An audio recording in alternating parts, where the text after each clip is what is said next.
It's one of the hardest surfaces around your home, but it could still use a little help. I'm Danny Lipford with tips for today's homeowner. Stay tuned and I'll share an easy-to-do project to spruce up your concrete right after this. Lacking green stuff growing on your roof or siding? Pick up Wet and Forget's new rapid application hose end. Now Wet and Forget No Scrub Outdoor Cleaner is even easier with a brand new nozzle that attaches to your garden hose and sprays up to 30 feet. Wet and Forget hose end quickly and easily treats surfaces you normally couldn't reach without climbing up the ladder. Each bottle cleans up to a whopping 2,000 square feet. Visit wetandforget.com to find a retailer near you. Almost every home has at least one. Sure, it may be durable, but it can also be an eyesore. What is it?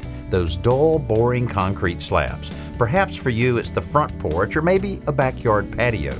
Add a little life to that concrete by using a translucent concrete stain. First, clean the slab thoroughly. You can use a scrub brush and a mild cleaner or go big and clean it with a pressure washer.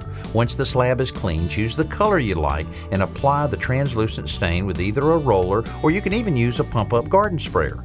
Translucent stains penetrate the surface, adding vibrant colors, but still allow the characteristics of the concrete to show through. Once dry, leave it as is or add an extra protective layer of masonry sealer. The result is a patio with pizzazz. I'm Danny Lipford with tips for today's homeowner.